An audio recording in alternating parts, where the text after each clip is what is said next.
Okay, அடுத்ததா நமக்கு நம்ம ஆடலும் பாடலும்ன்ற மாதிரி பார்த்துட்டோம். ஃபர்ஸ்ட் டே சூப்பரான பெர்ஃபார்மன்ஸ்.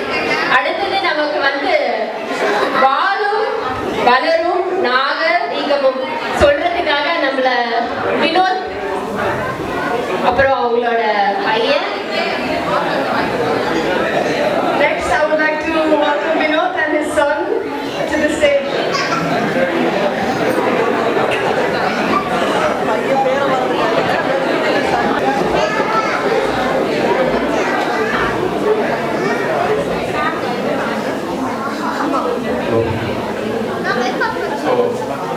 எல்லாரும் நல்லா என்ஜாய் பண்றீங்கன்னு நினைக்கிறேன்.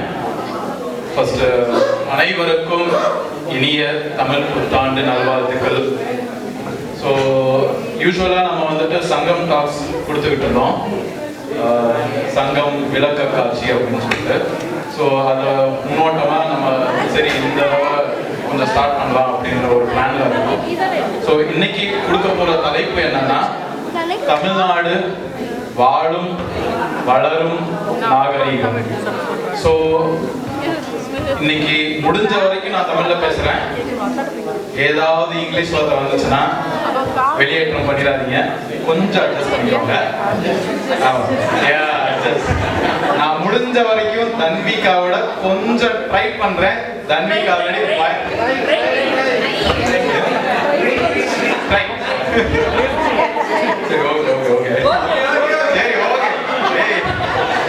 இந்த கடைசி கொஞ்சம் பசங்களே இப்படிதான் பொம்பளத்துக்கிட்டே இருப்பானுங்க. ஓகே, ஸோ நிறைய குழந்தைங்களுக்கு வந்துட்டு இது ஒரு பாடமா இருக்கும். இல்லைன்னா நம்ம படிச்சதை பத்தி கொஞ்சம் கேள்வி ஞானமா இருக்கும். ஸோ அதனால வந்துட்டு அவங்களுக்கு நிறைய தமிழ் படிக்க தெரியாது, பிளஸ் நம்ம பேசும்போது அவங்களுக்கு புரியாதனால அவங்க ஸ்கூல்ல மோஸ்ட்லி ஜெர்மன் படிக்கிறதுனால வேதாந்த் வந்துட்டு ஜெர்மன்ல சொல்லுவாரு, அவங்க கூட சேர்ந்து நான் தமிழ்ல பேசுவேன். ஓகேவா, பார்க்கலாமா? ஸோ ஃபர்ஸ்ட் தமிழ்நாடுன்னு சொன்ன உடனே உங்களுக்கு என்ன ஞாபகம் வருது? உங்க மைண்ட்ல இமிடியட்டா வர்றது என்னது? சூப்பர், அம்மா வீடு, ஜல்லிக்கட்டு. யாரோ சொன்னாங்க திருவள்ளூர், மஞ்சு விரட்டு. Super, very good. சாப்பாடு நான் எதிர்பார்த்தேன். எவ்வளவு நல்ல மாணவர்களா இருக்கீங்க. பச்சை பயங்கரமா சூப்பர் ஆன்சர்லாம் சொன்னீங்க. நான் நினைச்சேன் உடனே வந்துட்டு சிஎஸ்கேன்னு சொல்லுவீங்க, ஒருத்தர் விஜய்ன்னு சொல்லிட்டாரு. சூப்பர். நம்ம புதிய தமிழ்நாட்டோட அடையாளம் நிறைய இருக்கு. ஆனா நம்ம தமிழ்நாடு, நம்ம மாநிலத்தை பத்தி பேசும்போது நம்ம யோசிக்கிற ஃபர்ஸ்ட் இது என்னன்னா, நம்ம ஒரு நாகரிகத்தின் பயணம் அப்படின்னு சொல்லிட்டு சொல்லலாம். ஏன் அப்படி சொல்றோம்னா, நம்ம நிறைய நாகரிகத்தை பத்தி வந்துட்டு நம்ம கேள்விப்பட்டிருப்போம், படிச்சிருப்போம். உதாரணமா ஹரப்பா நாகரிகம், இந்து சமவெளி நாகரிகம், அதை பத்தி படிச்சிருப்போம். ஆனா ஒரு காலத்துல வந்துட்டு அது நலிவடைஞ்சு அதுல இருந்து வர கலைகள், மொழிகள் எல்லாமே கொஞ்சம் நலிவடைஞ்சு போச்சு. ஆனா நம்ம தமிழ் கலாச்சாரம், நம்ம தமிழ் பண்பாடு, நாகரிகம் மட்டும்தான் இன்றளவும் இழைத்திருக்கும் மிக பழமையான நாகரிகங்கள்ல ஒன்று. Tamil Nadu ist einer der ältesten lebendigen Zivilisationen der Welt und existiert seit Tausenden von Jahren. அடுத்த கேள்வி, தமிழ்நாடு அப்படின்னு நம்ம மாநிலத்துக்கு எப்ப பேர் சூட்டப்பட்டது? சூப்பர், 69. சாவு பயங்கரம், வெரி குட். டேட் அப்ராக்சிமேட்டா? Super, very good. நம்மளுக்கு ஃபர்ஸ்ட் ரேங்க் ஸ்டூடெண்ட் தான் இங்க இருக்காங்க. பயங்கரம், சூப்பர். கரெக்ட். ஸோ 14 ஜனவரி 1969ஆம் ஆண்டு நம்மளோட முன்னாள் முதலமைச்சர் திரு CN அண்ணாதுரை அவர்கள் தலைமையில மெட்ராஸ் மாநிலம் அப்படின்னு சொல்லிட்டு இருந்த பேரை தமிழ்நாடு மாநிலம் அப்படின்னு சொல்லிட்டு பேர் மாற்றப்பட்டது. அதனாலதான் 14 ஜனவரி அன்னைக்கு நம்ம தமிழ்நாடு தினம் அப்படின்னு சொல்லிட்டு கொண்டாடுறோம். Am 14. Januar 1969 hat der damalige Chefminister S.N. Annadurai den Bundesstaat Madras in Tamil Nadu umbenannt. அடுத்து நம்ம வந்துட்டு நம்ம தமிழக மாநிலம் பத்தி ஒரு இன்ஃபர்மேஷன் சுய விவரம் பத்தி பார்க்கும்போது நம்மளுக்கு நிறைய விஷயம் தெரிஞ்சிருக்கும். ஸோ முன்னாடி மன்னர் ஆட்சியில இருந்தோம். அதுக்கப்புறம் தமிழ்நாடு ஒரு மாநிலமா உருவாக்கப்பட்ட தினம் வந்துட்டு நவம்பர் 1, 1956ஆம் ஆண்டு தமிழ்நாடு மாநிலமா அறிவிச்சாங்க.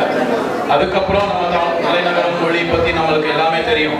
ஆனா பரப்பளவு 1,30,58 ஸ்கொயர் கிலோமீட்டர், மக்கள் தொகை 2026 கணக்குப்படி 77 மில்லியனுக்கும் அதிகமா வரக்கூடும் அப்படின்னு சொல்லிட்டு சொல்றாங்க. ஸோ நம்ம குழந்தைங்க ஸ்கூல்ல வந்துட்டு மெயினா சயின்ஸ் அறிவியல் பத்தி படிக்கும் போது ஆஸ்திரியாவை பத்தி படிப்பாங்க, இந்த ஊரை பத்தி படிப்பாங்க, வியனாவை பத்தி படிப்பாங்க. ஸோ அப்போ நம்மளும் நம்ம எந்த ஊர்ல இருந்து வந்திருக்கோம், நம்மளோட மாநிலம் எந்த அளவுக்கு ஒரு பண்பாடு கலாச்சாரத்துல இருக்கு அப்படின்னு சொல்லிட்டு தெரிஞ்சுக்கிறதுக்காக ஒரு சின்ன ஒப்பீடு. நம்ம ஆஸ்திரியாவை பத்தி பார்க்கும்போது அதனுடைய பரப்பளவு 83,879 ஸ்கொயர் கிலோமீட்டர், மக்கள் தொகை 9 மில்லியன். ஆனா அது மட்டுமா அப்படின்னு சொல்லிட்டு கேட்டா அது மட்டும் இல்லை. ஆஸ்திரியாவோட வரலாறு நீங்க பாத்தீங்கன்னா ஒரு 2000 வருடங்கள் 1500 வருடங்களையே நம்ம வந்துட்டு அடக்கிடலாம். ஆனா நம்ம தமிழ்நாட்டோட வரலாறு நீங்க பாத்தீங்கன்னா கிட்டத்தட்ட டபுள் மடங்கு. ஸோ 4000 ஆண்டு வரலாறு உண்டு. அது இப்போதைக்கு இருக்கிற அகலாய்வு ஆராய்ச்சி படி. ஆனா இன்னும் நம்ம அகலாய்வு ஆராய்ச்சி நிறைய பண்ணோம்னா இன்னமும் நிறைய வரலாறு நம்மளுக்கு தெரியப்பட்டு வரும். ஸோ அதை பத்தி நம்ம அடுத்த பார்ப்போம். அப்போ இந்திய வரைபடத்துல நம்ம தமிழ்நாட்டை பொருத்தி அதுல ஆஸ்திரியாவை பொருத்தினோம்னா ஆஸ்திரியா தமிழ்நாட்டுக்குள்ளேயே அடங்கிடும். ஸோ அந்த அளவுக்கு தமிழ்நாடு நம்ம மாநிலம் எல்லாத்துலயுமே சிறந்து, எல்லாத்துலயுமே பண்பாடு கலாச்சாரம் எல்லாத்துலயுமே சிறந்து விளங்குது. ஸோ இது எந்த ஒரு மாநிலத்தையோ ஒரு நாட்டையோ நிலத்தையோ குறைத்தோ சொல்றதில்ல. நம்ம எந்த ஊர்ல இருந்து வந்திருக்கோம் அதற்கான பெருமை நம்மளுக்கு எப்பயுமே இருக்கணும். நம்ம குழந்தைங்களுக்கு சொல்லிக் கொடுக்கணும். ஸ்கூல்ல அவங்க கேட்கும்போது அதை பத்தி அவங்களுக்கு நல்லா தெரிஞ்சு அதை பத்தி பேசுறதுக்கோ அதை பத்தி சொல்றதுக்கோ அவங்களுக்கு தெரியும். Tamil Nadu ist doppelt so groß wie Österreich und hat 8-mal mehr Menschen. Dieser Vergleich zeigt, wie bedeutend unser Bundesstaat mit seiner alten Kultur und Tradition ist. அடுத்து தமிழக வரலாறு நம்ம எல்லாமே ஸ்கூல்ல படிச்சிருப்போம், புத்தகங்கள்ல படிச்சிருப்போம். நிறைய காலங்களா நம்ம பிரிச்சு நம்ம வந்துட்டு அதை பத்தி பார்த்திருக்கோம். சங்க காலம், இடைக்காலம், நாயக்கராட்சி, காலனித்துவ காலம் அப்படின்னு சொல்லிட்டு நிறைய நம்ம படிச்சிருப்போம். நம்ம தமிழ்நாடோட பொற்காலம் அப்படின்னு சொல்லிட்டு பார்க்கும்போது சங்க காலமும் இடைக்காலமும் இங்கதான் நம்ம வந்துட்டு மூவேந்தர் ஆட்சி நடந்தது. சேர சோழ பாண்டிய மன்னர்கள் ஆட்சி பண்ணாங்க. இந்து சமயத்தோட சமணம் பௌத்தம் அப்படின்னு சொல்லிட்டு எல்லா சமயங்களும் சேர்ந்து கூடி வாழ்ந்தோம். அதுக்கப்புறம் நம்ம மூவேந்தர்கள் எல்லாருமே வந்துட்டு பல நாட்டோட ரோமானியர்களோட வணிகம் செஞ்சாங்க. அதுக்கப்புறம் நிறைய சங்க இலக்கியங்கள் நூல்கள் இங்க இயக்கப்பட்டுச்சு. அந்த மாதிரி இடைக்காலத்திலையும் அங்க வந்துட்டு முற்கால பாண்டியர்கள், பிற்கால சோழர்கள் அப்படின்னு சொல்லிட்டு நிறைய பேர் ஆண்டாங்க. முக்கியமா ராஜராஜ சோழன், ராஜேந்திர சோழன் அவர்கள் வந்துட்டு இங்க பெரிய பெரிய கோயில்கள், கோபுரங்கள், கற்கோயில்கள் கட்டினாங்க. ஸோ அதை தாண்டி காலனித்துவ காலத்துல வந்துட்டு நம்ம தமிழ்நாடு மற்ற மாநிலத்தோட ஒன்றி இருந்தது. ஸோ நம்ம சகோதர மாநிலமான கேரளா, கர்நாடகா, ஆந்திரா எல்லாத்தோட சேர்ந்து நம்ம கூடி வாழ்ந்தோம். அப்போ மெட்ராஸ் பிரசிடென்சி அப்படின்னு சொல்லிட்டு கேள்விப்பட்டோம். ஸோ இப்போ நவீன தமிழ்நாட்டில் நிறைய புரட்சி வந்திருக்கு, ஐடி ரெவல்யூஷன் எல்லாமே வந்திருக்கு. Die Geschichte von Tamil Nadu reicht von der Steinzeit bis heute. Von den frühen Sangam-Kulturen über der Cheran, Chola, Pandya und Nayak Herrschaft und die britische Königkeit 1967. எனக்கு தெரியும், பாடம் எடுத்தா நம்ம எப்பயுமே கேட்க மாட்டோம், கிளாஸ் ரூம்ல எப்பயுமே கேட்க மாட்டோம். இந்த லாஸ்ட் பெஞ்ச் பசங்க இருக்காங்கல்ல கொஞ்சம், அதுக்கப்புறம் இந்த கேமரா பக்கத்துல இருக்கிறவங்க கொஞ்சம் ரகசியமா பேசுனீங்கன்னா கண்டிப்பா கேமரா கண்டுபிடிச்சிரும். அதனால கொஞ்சம் அமைதியா இருந்தீங்கன்னா குழந்தைங்க கேட்பாங்க, முக்கியமா அவங்களுக்கு தெரிய வருவாங்க. ஸோ அடுத்து நம்ம தமிழர்கள் எப்படி நம்ம தமிழ்நாட்டில் நம்ம மண்ணுக்கு வந்து சேர்ந்துருப்பாங்க, யாருக்காவது ஐடியா இருக்கா? இங்கே பிறந்து, அதாவது எவல்யூஷன் படி ஹோமோசாப்பியன்ஸ், ஹோமோ எரெக்டஸ் அப்படிலாம் சொல்றாங்களே, இங்கே வந்து இங்கே வாழ்ந்து இருந்திருப்பாங்களா, இல்ல பண்டைய தமிழர்கள் எப்படி நம்ம மண்ணுக்கு வந்திருப்பாங்க? யாருக்காவது ஐடியா இருக்கா?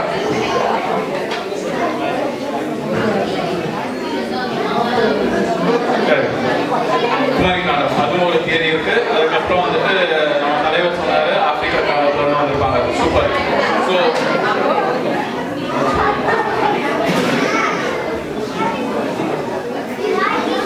ஸோ இதுல நிறைய கோட்பாடுகள் இருக்கு, கிட்டத்தட்ட 4-5 கோட்பாடுகள் இருக்கு. நம்ம இன்னைக்கு பார்க்க போறது 2 கோட்பாடு மட்டும்தான். ஸோ முதல் கோட்பாடு பூர்வீக தோற்றம்.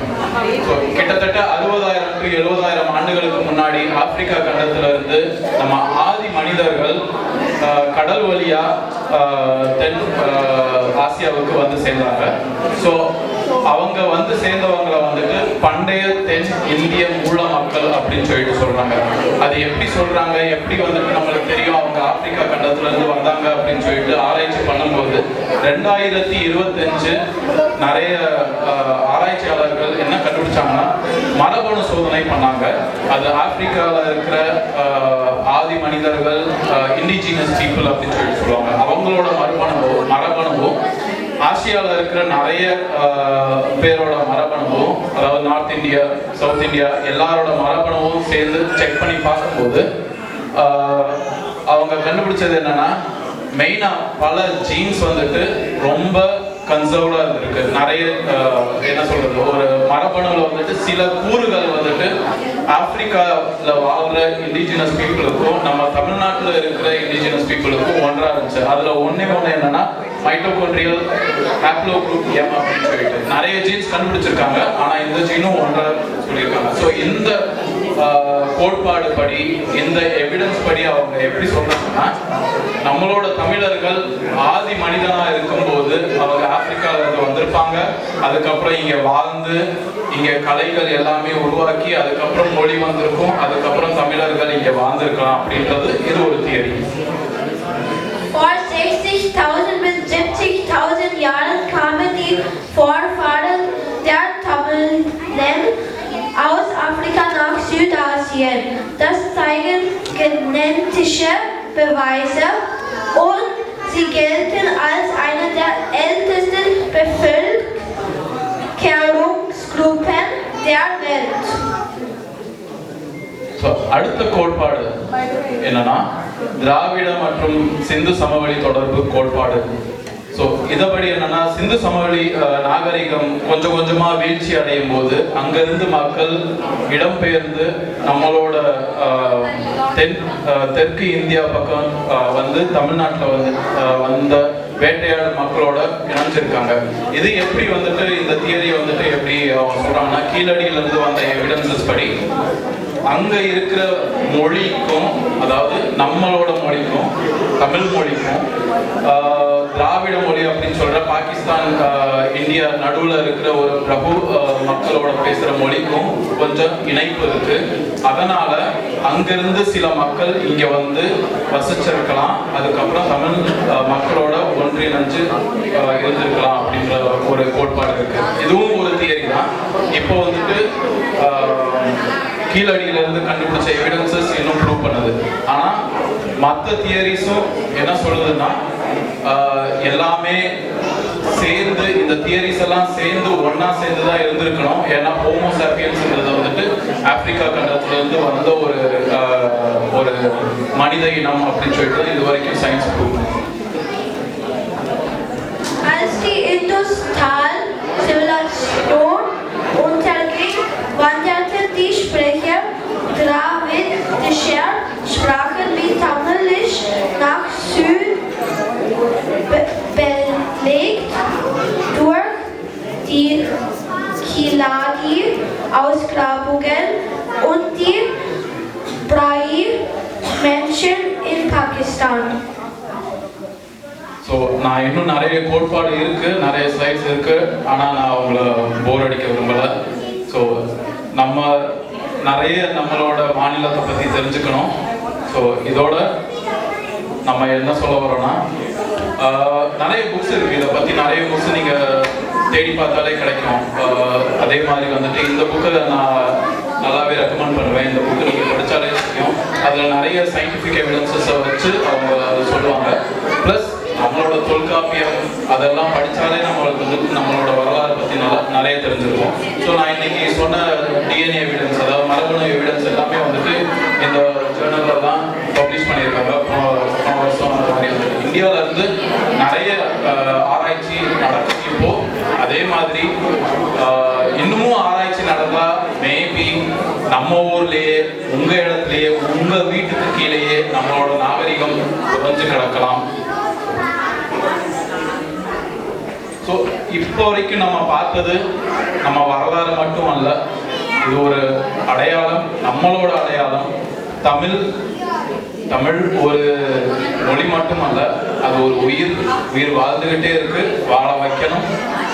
தமிழ்நாடு ஒரு மாநிலம் மட்டுமல்ல, அது ஒரு உணர்வு, அது ஒரு நாகரிகத்தோட பயணம்.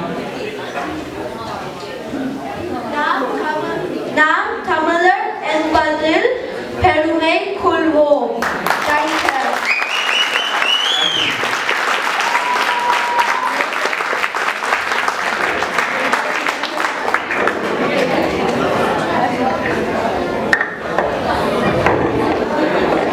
Thank you so much for this performance about our Tamil culture. I think it's very important for us to be reminded about this.